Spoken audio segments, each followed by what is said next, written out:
A palavra de Deus enviada com poder e autoridade produz o resultado para o qual foi mandada. Acompanhe agora uma mensagem dos Encontros de Paz e Vida, ministrada pelo pastor Fernando Helves. Um oferecimento dos pregadores do telhado. Pegue a palavra do Senhor, pegue a palavra de Deus e abra, por favor, em Mateus capítulo 17. Mateus 17, eu quero ler com você a partir do versículo de número 24. Amém? Pegue a palavra de Deus, Evangelho segundo escreveu Mateus, capítulo de número 17. Vamos fazer a leitura a partir do versículo de número 24. Assim que você achar, dê um glória a Deus para que eu saiba que você encontrou. Amém? Olha o que vai dizer aqui. Você aqui na nossa sede estadual acompanha a leitura, e você que assiste através do youtube.com/Fernando Helves, o texto vai estar à disposição no vídeo. Está escrito assim: E chegando eles a Cafarnaum, aproximaram-se de Pedro os que cobravam as didraquimas e disseram: O vosso mestre não paga as didraquimas? O que era as didraquimas? As didraquimas era uma moeda usada pelo Império Romano, a moeda corrente em Israel à época, e se referia, no caso, aqui especificamente falando, a 2 dracmas, porque a moeda corrente era a dracma. Lembra da parábola que Jesus conta a respeito da dracma perdida, da moeda perdida? Muito bem. Dracma era a moeda usada na época. Igualmente aqui no Brasil, nós tivemos algumas moedas, como por exemplo, réis, cruzeiro, cruzado, e hoje estamos há quase 30 anos usando o real. Na época de Jesus, a moeda usada pelo Império Romano, e ali também em Israel, até porque você sabe, Israel estava sob o comando dos romanos, sobre o domínio romano, era a dracma.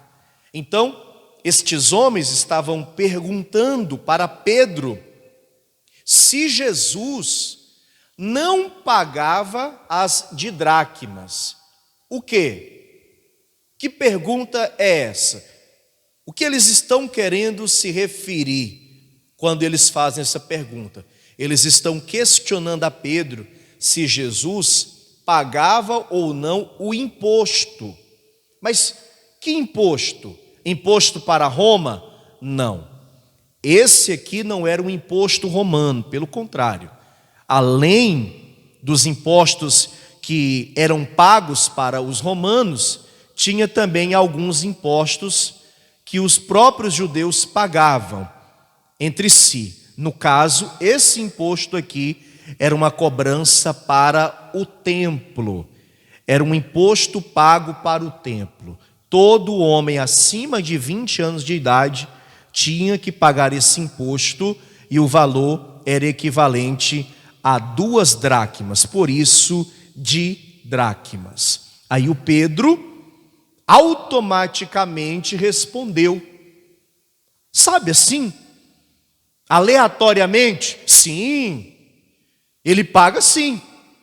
Pedro não iria dizer o contrário, sim, ele paga sim. Aí quando Pedro encontra com Jesus dentro de casa, porque aliás, eles estavam em Cafarnaum, na casa de Pedro, os credores estavam batendo na porta. Jesus fala o seguinte para Pedro: disse ele, sim, e entrando em casa, Jesus se lhe antecipou dizendo: que te parece, Simão? De quem cobram os reis da terra os tributos ou os impostos? Dos filhos ou dos alheios? Disse-lhe Pedro: dos alheios. Disse-lhe Jesus: logo estão livres os filhos, mas para que os não escandalizemos, vai ao mar, lança o anzol, tira o primeiro peixe que subir, e abrindo-lhe a boca encontrarás um estáter, toma-o e dá por mim e por ti. Olha só, agora Jesus está dizendo que Pedro, ao lançar o anzol na água, iria pescar um peixe, e na boca desse peixe estaria uma outra moeda de maior valor, chamada estáter. Esse estáter valia por 4 dracmas, 2 para Pedro, 2 para Jesus. O que esse milagre pode nos ensinar? O que nós temos para aprender com essa palavra? O Espírito de Deus tem uma palavra para cada um de nós. Quem crê nisso, diga glória a Deus. Todos creem? Creem de verdade? Então eu leio o versículo 27 e você lê após mim, bom tom, em alta voz. Inclusive você que acompanha, vamos lá. Digam: mas para que os não escandalizemos, vai ao mar, lança o anzol, tira o primeiro peixe que subir, e abrindo-lhe a boca encontrarás um estáter, toma-o e dá-o por mim e por ti. Você crê nesta palavra? Jesus vai prover muito na sua vida e colocará muitas moedas na boca dos peixes para você pescar. Vamos aplaudir a palavra de Deus. Oh Deus querido e Pai amado, a tua igreja te aplaude e te exalta nesta hora. Venha prover em nossas vidas, meu Deus. Venha fazer com que nós venhamos verdadeiramente pescar o peixe com a moeda na sua boca, para suprir todas as necessidades do teu povo. A tua palavra vai ser pregada, remove os impedimentos e tudo que queira atrapalhar, não deixa nada impedir, meu Deus, tudo que queira atrapalhar caia por terra. Envia, Senhor, a tua palavra hoje, com poder e autoridade, e que esta palavra que é poderosa vá e produza o resultado para o qual é mandada, em nome de Jesus. Diga amém, Senhor, diga graças a Deus, amém? Podeis tomar o vosso assento, podeis se assentar.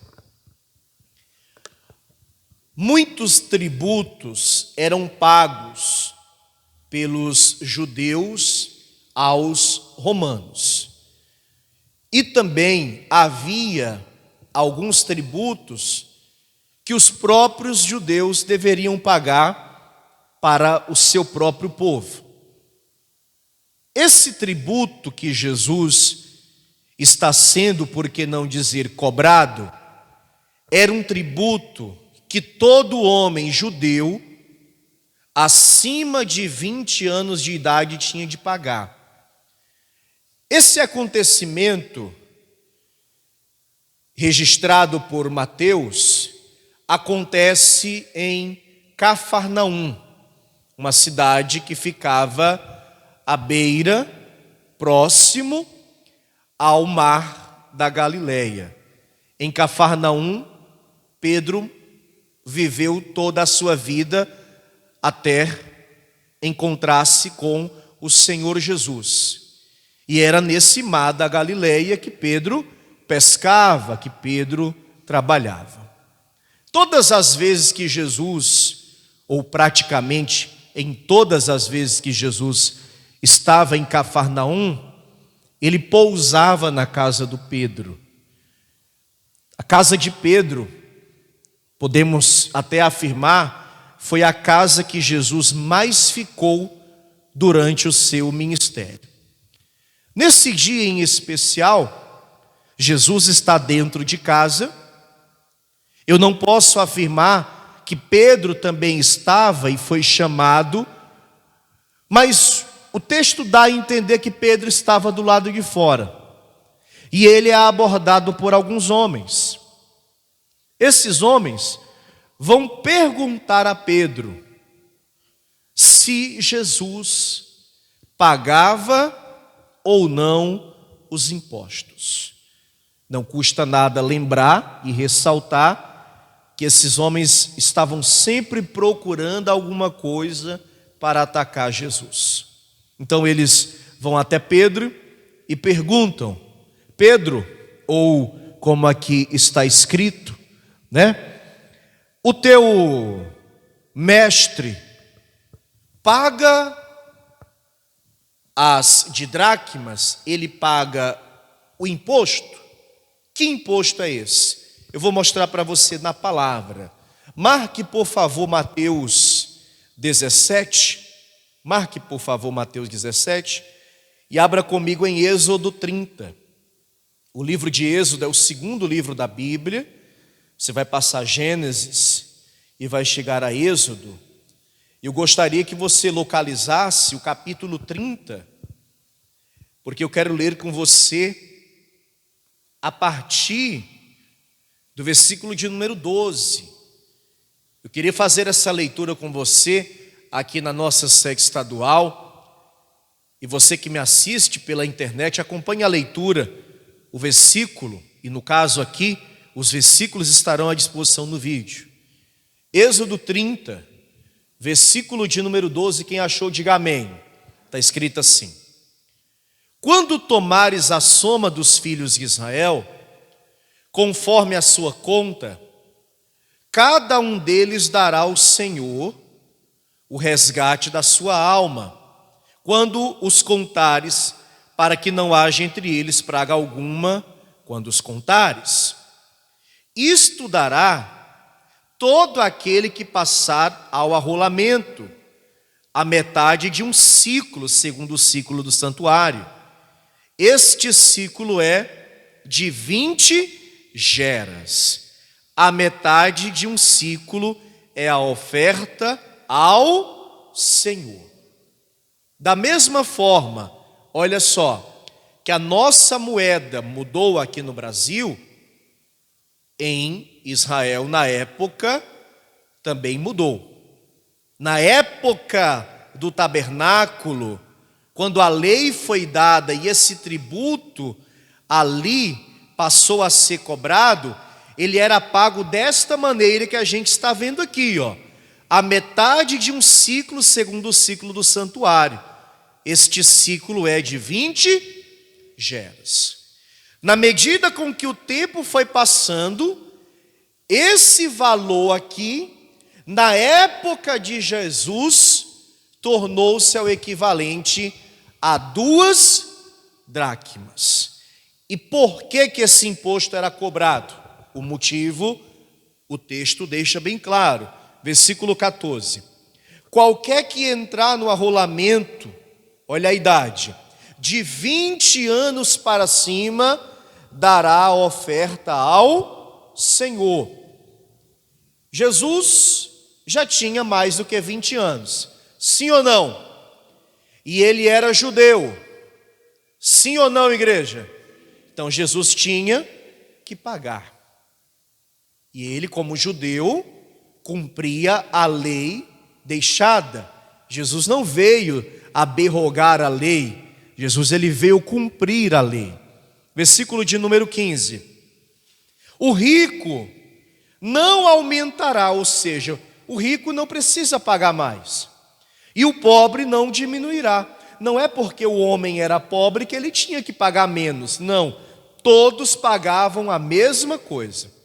Continuando. Quando derem a oferta ao Senhor para fazer expiação por vossas almas, e tomarás o dinheiro da expiação dos filhos de Israel, e o darás, digam todos comigo, ao serviço da tenda da congregação. Repara bem, para que o imposto era cobrado? Para que fosse arrecadado fundos para a manutenção da tenda da congregação. O que era a tenda da congregação? O tabernáculo, todo planejado e arquitetado por Deus nos mínimos detalhes, que era construído no deserto, porque eu me refiro desta forma, era construído, porque quando Deus mandava o povo marchar, o tabernáculo era totalmente desmontado, o povo marchava, seguia em frente, quando Deus mandava parar, eles paravam e reconstruíam outra vez. E tudo isso era mantido também por intermédio desse imposto. Na medida com que o tempo foi passando, a história do povo de Deus foi avançando, você sabe, o tabernáculo passou a ser o templo, primeiramente construído por Salomão. Templo esse que foi destruído e novamente reconstruído. E ainda assim, esse imposto continuava a ser cobrado, todo homem acima dos 20 anos pagava esse imposto para a manutenção do templo da casa de Deus. Quem está compreendendo até aqui, diga amém. Então esses homens, repara bem, estão lá na casa de Pedro e eles querem saber se Jesus pagava o imposto obrigatório. Volta lá, Mateus 17, versículo de número 24. E chegando eles a Cafarnaum, aproximaram-se de Pedro os que cobravam as didraqumas, e disseram: o vosso mestre não paga as didraqumas? Disse-lhe ele: sim. E entrando em casa, Jesus lhe antecipou, dizendo: que te parece, Simão? De quem cobram os reis da terra os tributos ou os impostos? Dos seus filhos ou dos alheios? É muito interessante a pergunta de Jesus, né, pessoal? Porque Jesus está chamando a atenção de Simão Pedro, e está dizendo assim: Pedro, um rei cobra imposto dos filhos ou do povo?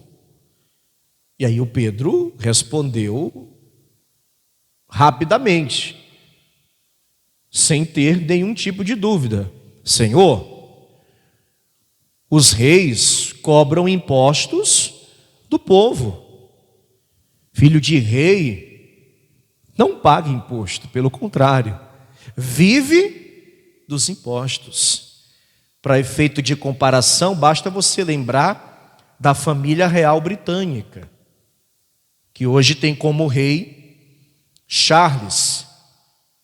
Aquela família não paga sequer um imposto, mas todos os anos recebem um repasse milionário da administração do governo britânico para manter o seu alto padrão de vida.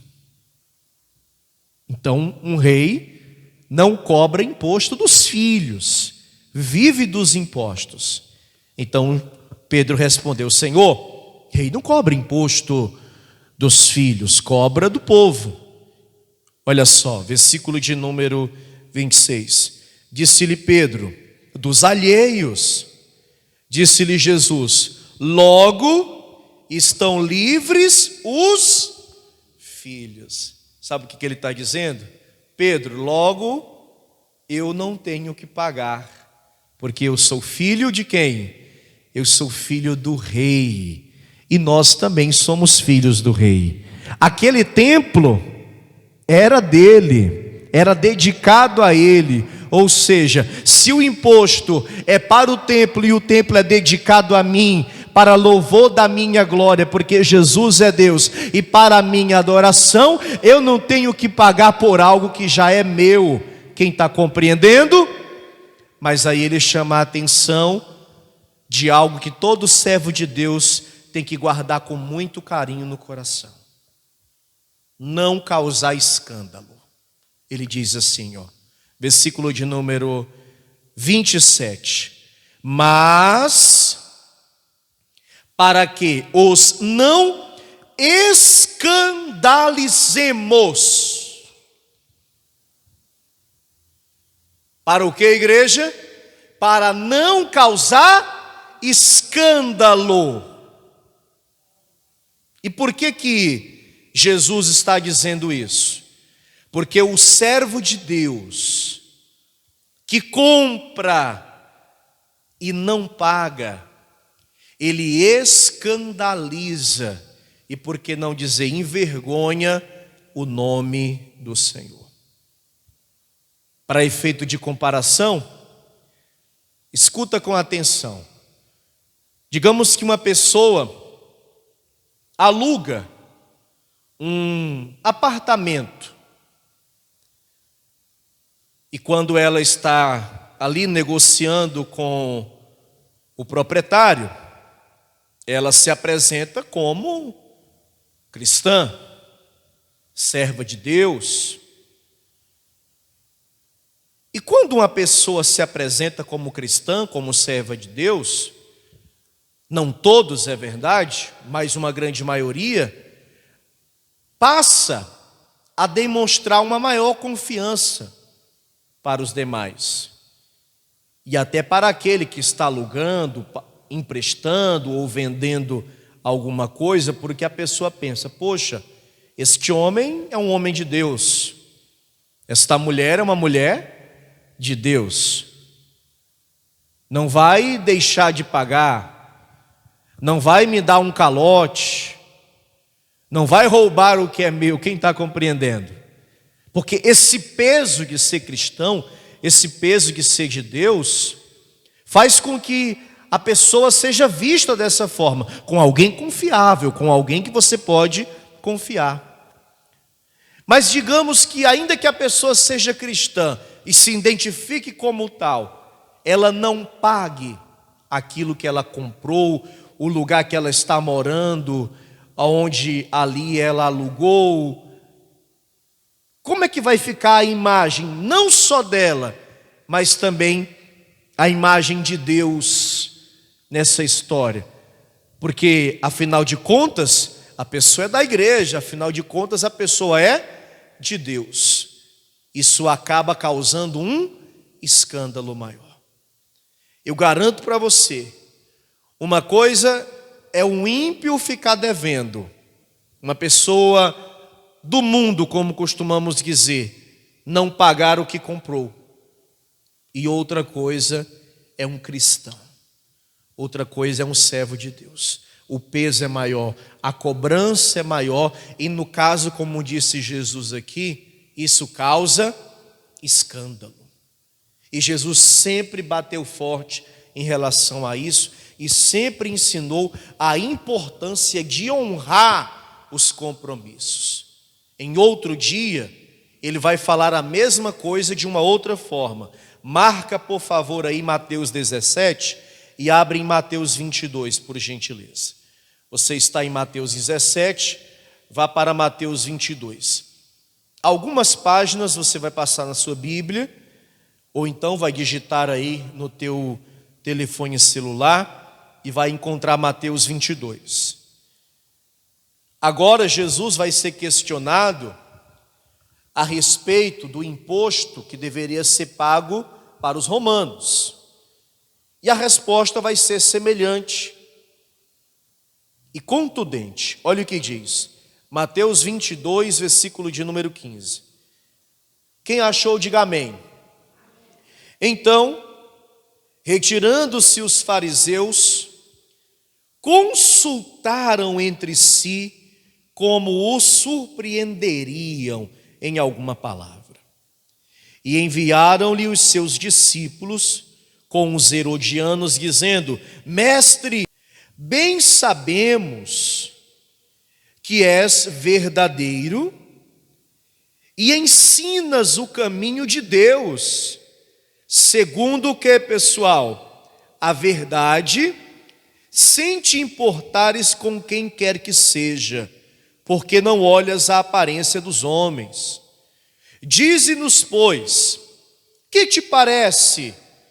É lícito pagar o tributo a César ou não? Jesus, porém, conhecendo a sua malícia, disse: Por que me experimentais, hipócritas? Mostrai-me a moeda do tributo. E eles lhes apresentaram um dinheiro. E ele disse-lhe: de quem é esta efígie, esse rosto, esta cara e esta inscrição? Disseram-lhe eles: de César.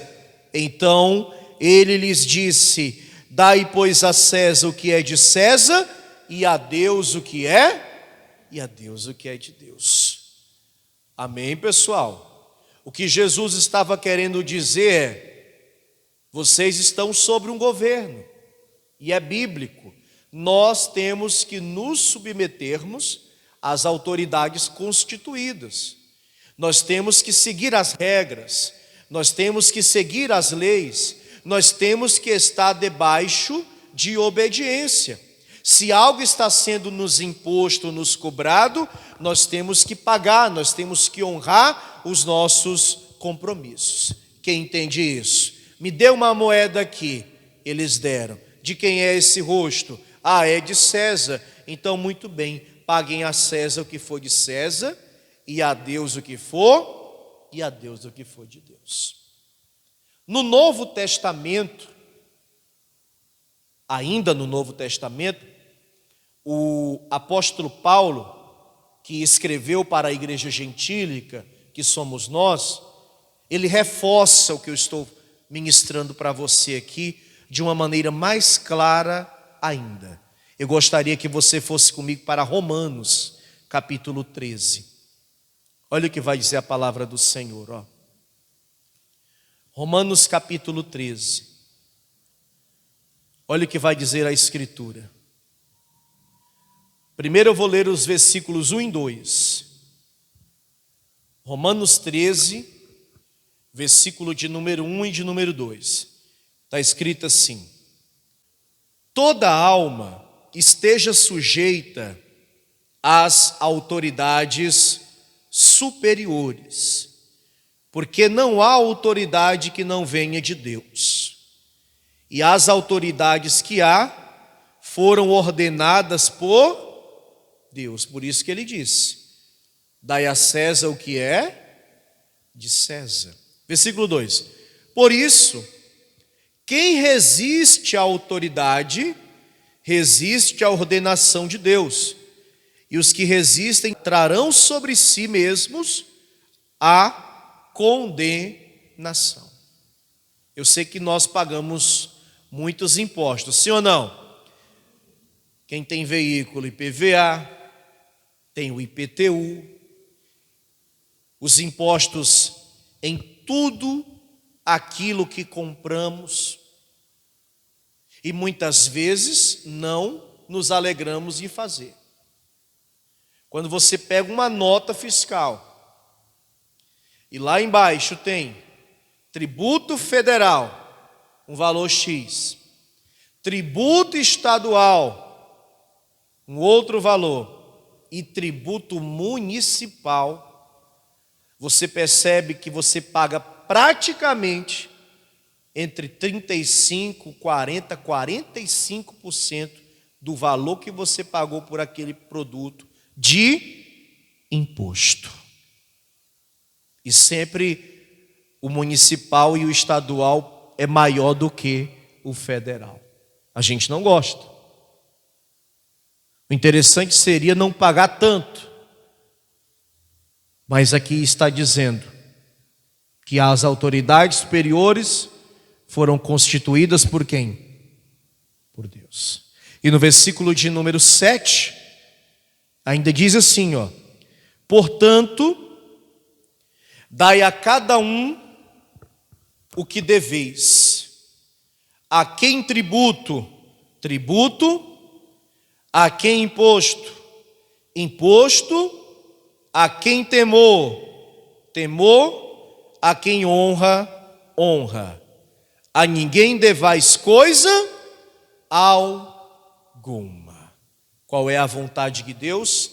Que nós venhamos honrar todos os nossos compromissos, pagar tudo aquilo que compramos, que nós não venhamos ficar devendo a ninguém, porque isso pode causar escândalo e envergonhar o nome do Senhor. E não se preocupa, porque Senhor Jesus vai prover na tua vida tudo que for necessário para você honrar todos os teus compromissos. Assim seja feito. Quem crê nisso, diga amém. E a prova está aqui, ó. Volta lá para Mateus 17. A prova está aqui. Por quê? Ele vai dizer assim, ó. Mateus 17, versículo 27. Mas, para que os não escandalizemos, vai ao mar, lança o anzol, e abrindo-lhe a boca encontrarás um estáter. Toma-o e dá-o por mim e por ti. Aqui eu quero compartilhar com você 3 coisas. A primeira delas, é necessário que você se esforce. Por quê? Em um determinado dia, Jesus multiplicou pães e peixes. Ele fez o sobrenatural acontecer. Amém, igreja? Sendo assim, Jesus poderia ter feito uma moeda aparecer no bolso do apóstolo Pedro, sim ou não? Poderia. Porém, as coisas não são assim como num passe de mágica. Imagina só, se você estivesse precisando de um valor X. Estivesse não, porque quase sempre nós estamos precisando de um valor para fazer alguma coisa, é ou não é?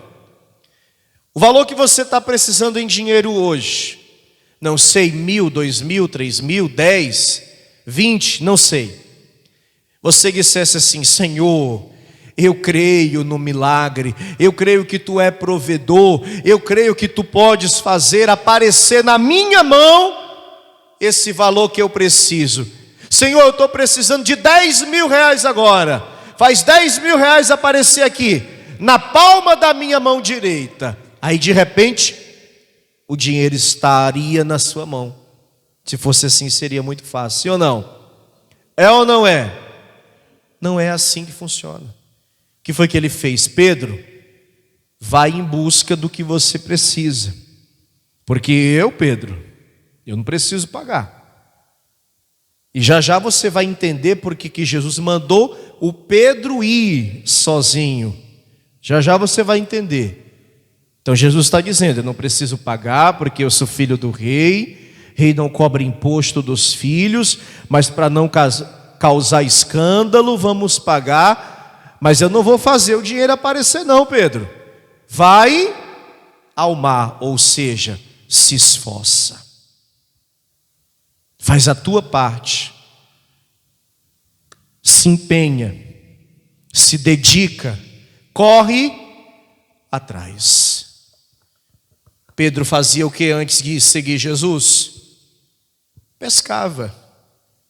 Era o que Pedro sabia fazer. Então Jesus mandou ele ir para onde? Pescar. E ele morava muito próximo do mar da Galileia. E o que é mais interessante é que tinha que ser algo rápido, porque os homens estavam cobrando. Se Pedro não pagasse, se Jesus não pagasse, iria causar um grande escândalo.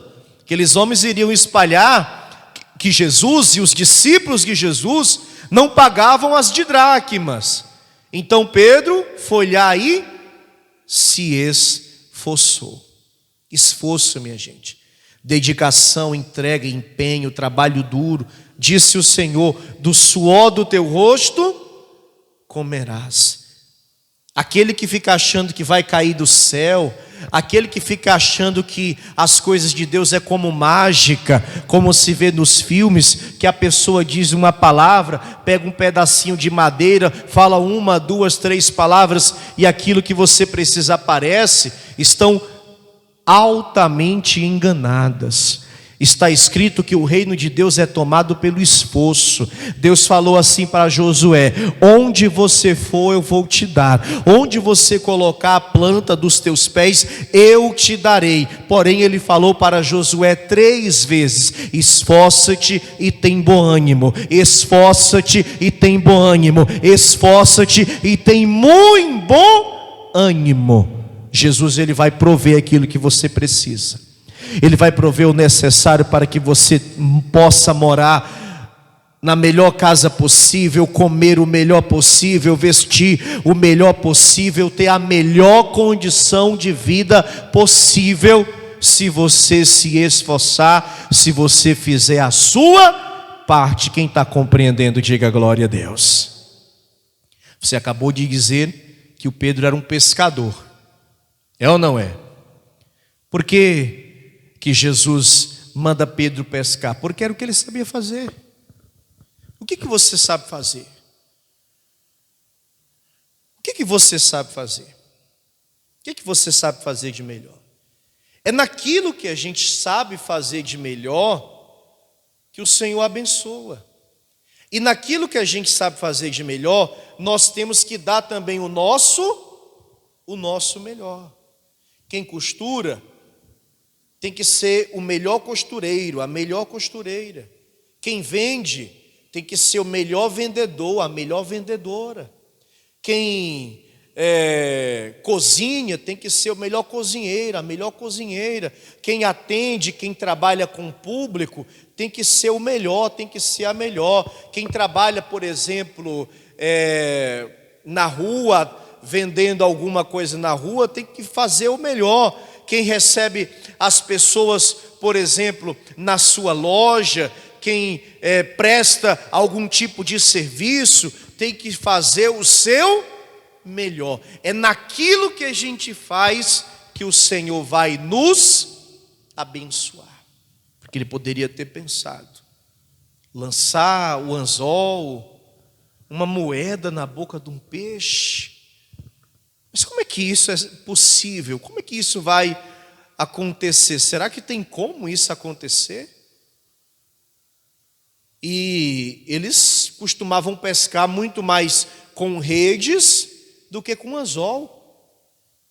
E qual a probabilidade, qual a chance de pescar esse peixe com essa moeda na boca? Não seria melhor lançar logo uma rede, pescar vários e sair procurando qual tinha a moeda na boca do peixe?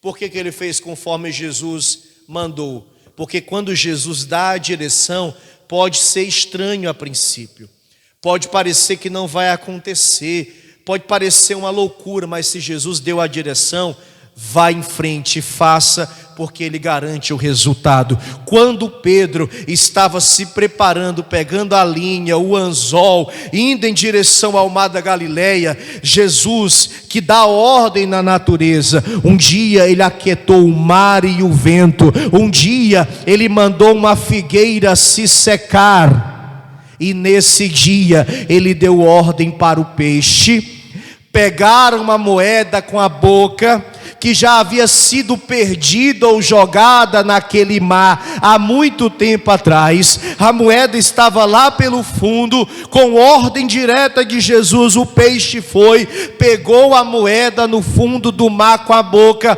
subiu, mordeu de alguma forma o anzol que Pedro havia lançado, e quando Pedro tirou o peixe de dentro da água, conforme Jesus disse, uma moeda estava na sua boca, o suficiente para pagar o imposto dele e do Senhor Jesus. Isso nos mostra que quando Deus quer nos abençoar, Ele faz o sobrenatural acontecer. Quando Ele quer te abençoar, não importa como, quando, nem como vai ser, quem Ele vai usar, Ele te abençoa, Ele te prospera, Ele te abre portas, Ele te faz crescer, Ele te honra, em nome dEle, para a glória dEle. Quem crê nisso, diga glória a Deus. Amém. Pode aplaudir o nome do Senhor. Oh glória. Aí ele disse assim, paga por mim e por ti. Não é interessante isso? Por que ele disse isso? Porque quando você, por exemplo, traz aqui na igreja a sua oferta e o seu dízimo, você está ajudando a pagar o imposto da obra de Deus. Quando você está trabalhando, quando você está lançando o seu anzol, você está trabalhando para pagar os teus impostos e os impostos da casa de Deus.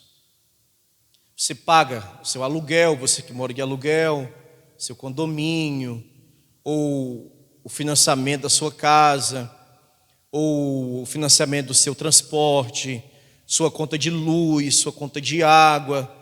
Tem lugar que até taxa de lixo se paga, para você ter ideia. Taxa de lixo, a alimentação, o colégio das crianças, plano de saúde, o cartão de crédito, enfim. Você trabalha também para pagar tudo isso, é ou não é? Mas você trabalha também para pagar o aluguel da igreja. Amém, pessoal? Você trabalha também para pagar a conta de luz da igreja, a conta de água da igreja, a internet que a igreja usa para fazer o trabalho. Por quê? Porque você traz o teu dízimo. Você traz a tua oferta. E aí, você paga por ti. Você é Pedro aqui nessa história, amém? E você paga por Jesus quando você ajuda, através das suas ofertas, como também dos teus dízimos, a manter o trabalho do reino de Deus. E Jesus é quem te dá a direção. Pega o anzol e lança, e tira o primeiro peixe que subir. E Ele vai estar sempre te dando a direção para você pegar essa moeda que vai ser o suficiente para pagar os teus impostos, como também para pagar os impostos da casa de Deus. Quem compreende, recebe essa palavra? Então fica de pé, por favor. Você acabou de receber as boas novas do Evangelho através das mensagens de paz e vida ministradas pelo pastor Fernando Helves. Um oferecimento dos pregadores do telhado.